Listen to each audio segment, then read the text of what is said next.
नमस्कार बच्चों, इस सवाल विज्ञान ऑनलाइन क्लासेस मंगोबरा रसायन विज्ञान विषय रसायन विज्ञान पार्ट 5 गैसीय अवस्था। जिस प्रकार में पिछले हम पढ़ चुके हैं, इसमें चैप्टर में गैसीय नेम पढ़ चुके हैं, गैस के बारे में पढ़ चुके हैं, अब आदर्श गैस समीकरण पढ़ चुके हैं, कितनी गैस हैं वो पढ़ चुके हैं, क्वथनांक गलनांक के बारे में पढ़ चुके हैं। अब हम चैप्टर में पढ़ेंगे इस चैप्टर के न्यूमेरिकल क्वेश्चन जो हमने नेम्स लिखा है उन नेम्स पर आधारित। पहला क्वेश्चन क्या कह रहा है कि 15 डिग्री सेंटीग्रेड पर एक गैस का आयतन 15 डिग्री सेंटीग्रेड टेम्परेचर पर एक गैस का आयतन 360 ml है। यदि दाब स्थिर हो तो किस ताप पर उसका आयतन 400 ml होगा। तो कहने मतलब क्या, T1 की वैल्यू दे रखी है, वो T1 हमारा दे रखा है कितना, 15 डिग्री सेंटीग्रेड।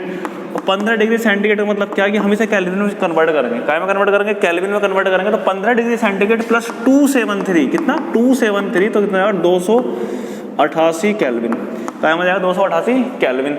जो V1 दिया हुआ है हमारा, V1 का मतलब क्या, V1 कितना दे रखा, 360 ml। कितना दे रखा, 360 ml। कि किस ताप पर V2 मतलब हो जाएगा, मतलब ये V2 की वैल्यू कितनी है, 400 ml। कितनी है, 400 ml। हमें क्या निकालना है, T2 निकालना है।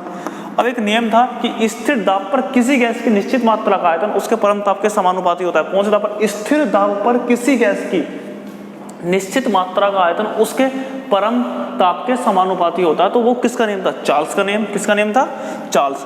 तो यहां पे लिखेंगे चार्ल्स के नियम के अनुसार, चार्ल्स के नियमानुसार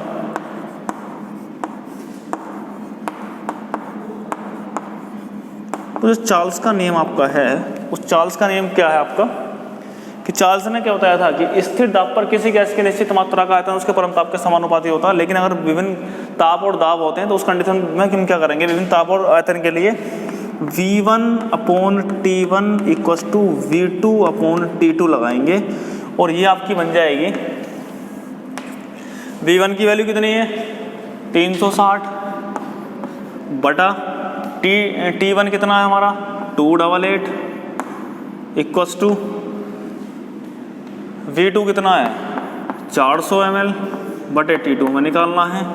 तो T2 को बाहर ले लो, तो T2 = कितना हो जाएगा,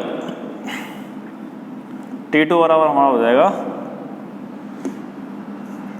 T2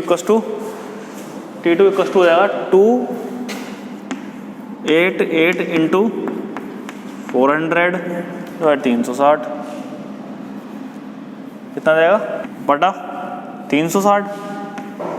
इस 0 से 0 कैंसिल हो गया, 10 9 चौक 36। अब इसे काट लो तो हमारा जो 88 है ये बैठ जाएगा 9 तिया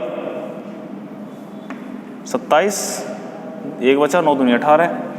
तो T2 की वैल्यू आएगी हमारी, T2 बराबर 32 × 10। तो T2 आ जाएगा हमारा 320 केल्विन। तो ये पूछ रहा है कि किस ताप पर इसका आयतन 400 ml हो जाएगा।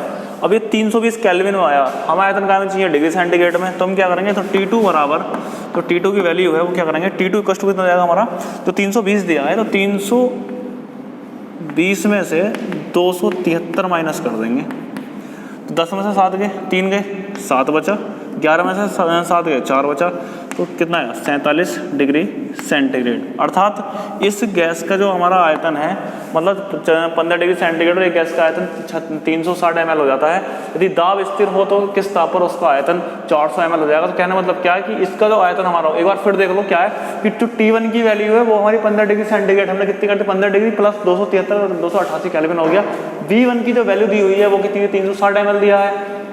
V2 कितना दिया है, 400। T2 हमारा निकालना है। तो एक नियम था V1/T1 = V2/T2। तो चार्ल्स का नियम है। चार्ल्स का नियम क्या था कि स्थिर दाब पर किसी गैस की निश्चित मात्रा का आयतन उसके परम ताप के समानुपाती होता है।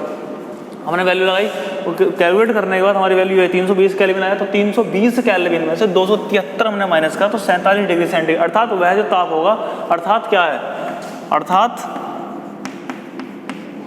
47 डिग्री सेंटीग्रेड टेम्परेचर पर, 47 डिग्री सेंटीग्रेड ताप पर उस गैस का आयतन, उस गैस का आयतन 400 ml हो जाएगा। कितना हो जाएगा? 400 ml हो जाएगा। तो सिंपल सवाल है, इतना हार्ड नहीं है, ठीक है। अच्छा अब हम बात करते हैं दूसरे। अच्छा बच्चों पहला न्यूमेरिकल आपने कॉपी कर लिया होगा। दूसरा क्या है, दूसरा न्यूमेरिकल हमारा क्या है कि 700 mm दाब पर किसी गैस का आयतन 200 ml है। 700 mm दाब पर किसी गैस का आयतन 200 ml है, तो किस दाब पर इस गैस का आयतन 400 ml हो जाएगा यदि ताप स्थिर हो। पहले वाले सवाल में क्या था कि दाब कांस्टेंट था। क्या कांस्टेंट था? दाब कांस्टेंट था। लेकिन इस वाले सवाल में क्या हमारा कांस्टेंट क्या है? ताप कांस्टेंट है। क्या है? ताप कांस्टेंट है। तो सबसे पहले क्या दिया, क्या है वो लिखो। क्या दिया है? गिवन दैट V1 दिया है 200 ml, V2 दिया है 400 ml, P1 दिया है 700 mm। हमें क्या निकालना है? P2 निकालना है। अच्छा मैंने आपको लास्ट वीडियो में पढ़ाया था कि ताप स्थिर है। क्या है? ताप स्थिर है। तो ताप स्थिर वाला नियम कौन सा? कि स्थिर ताप पर किसी गैस की निश्चित मात्रा का निश्चित मात्रा का आयतन उसके दाब के समानुपाती होता है, सॉरी व्युत्क्रमण अनुपाती होता है। तो कहने मतलब क्या है हमारा कि अगर हम बात करें तो ये एक वायल का नियम होगा। इसका नियम है वायल का नियम। तो वायल का नियम आपको क्या कहता है कि P1 V1 बराबर P2 V2। अब P1 की वैल्यू कितनी है? P1 हमारा कितना है? 700 गुणा V1 कितना है हमारा? 200 बराबर हमें क्या निकालना है? हमें निकालना है P2 into V2। Sorry V2 की वैल्यू दी हुई है। V2 कितना दिया है? 700 400 कितना दिया है? 400 दिया। कितना दिया है? दिया हुआ है। तो क्या करना है? P2 बाहर निकाल लो। तो P2 बराबर 700 गुणा 200 बटा 400, तो 2 आ जाएगा 350। तो P2 की वैल्यू कितनी आएगी हमारी? 350 mm। तो किस ताप मतलब किस आयतन पर? तो 350 mm दाब पर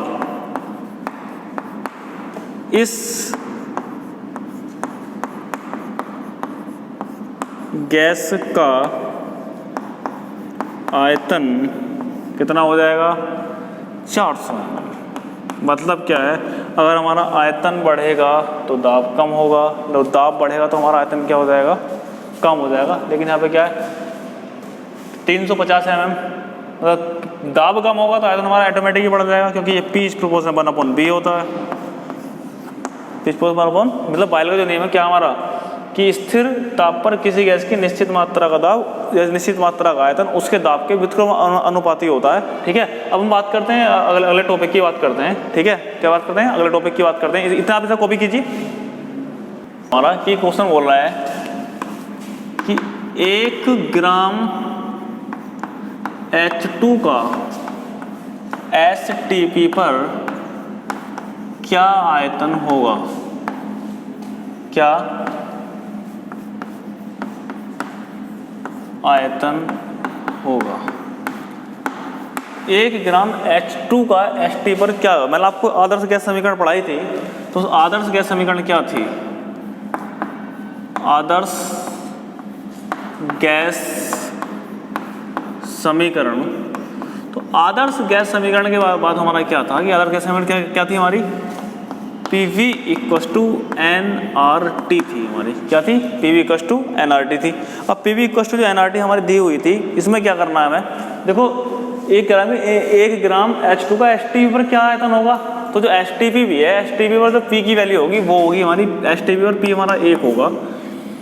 अब जो R की वैल्यू होती है वो बेटे कांस्टेंट होती है 0.0821, और T सामान्य ताप दाब 273 केल्विन लगाएंगे इसमें। अब जो H2 का बाहर दिया हुआ है वो कितना दे रखा है इन लोगों ने? 1 ग्राम। कितना दे रखा है? 1 ग्राम। H2 का जो अणुभार है वो अणुभार हमारा H2 का जो अणुभार है वो कितना है? 1 गुणा 2 बराबर 2, कितना है 2। अब यहाँ से H2 के मोलों की संख्या निकाल लो। H2 के मोलों की संख्या बराबर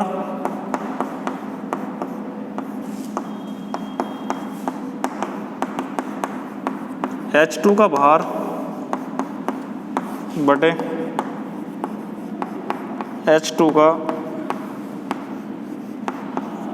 अणुभार। अब H2 का भार कितना रखा है 1/2, 0.5, तो n की वैल्यू कितनी आएगी 0.5। अब हमें निकालना है V, तो V बराबर क्या हो जाएगा n/PRT। तो V की वैल्यू हमें निकालनी है, n की वैल्यू 0.5 इंटू R की वैल्यू 0.0821 है, बड़ा T 273 है, बटा हमारा 1 आ जाएगा। तो V की वैल्यू निकालने क्या करेंगे, यहाँ पर देख लो, एक तो ये है, इसे हटाओ यहाँ से 0, 1 2 3 4, तो ये बन जाएगा 5 गुणा 821 गुणा 273 गुणा 10 की घात 1 2 3 4 5 -5। तो ये इसी जो कैलकुलेशन बैठेगी सोल्व करने के बाद वो हमारी आएगी B बराबर 11, B बराबर कितनी आएगी, मतलब इसकी जो कैलकुलेशन आएगी 11.20665, ठीक है। तो इसे हम एक मिनट कैलकुलेशन कर ही लेते हैं इसकी करेंगे 8, मतलब 11 कितनी, क्या 11.20665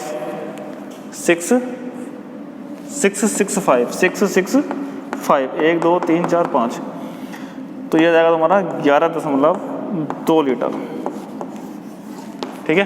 तो क्या हमारा जो आंसर हमारा आया वो कितना है 11.2 लीटर आया। तो मतलब कहने का कि 1 ग्राम H2 का एक्टिव जो आयतन होगा वो कितना होगा 11.2 लीटर, कितना होगा 11.2 लीटर होता है।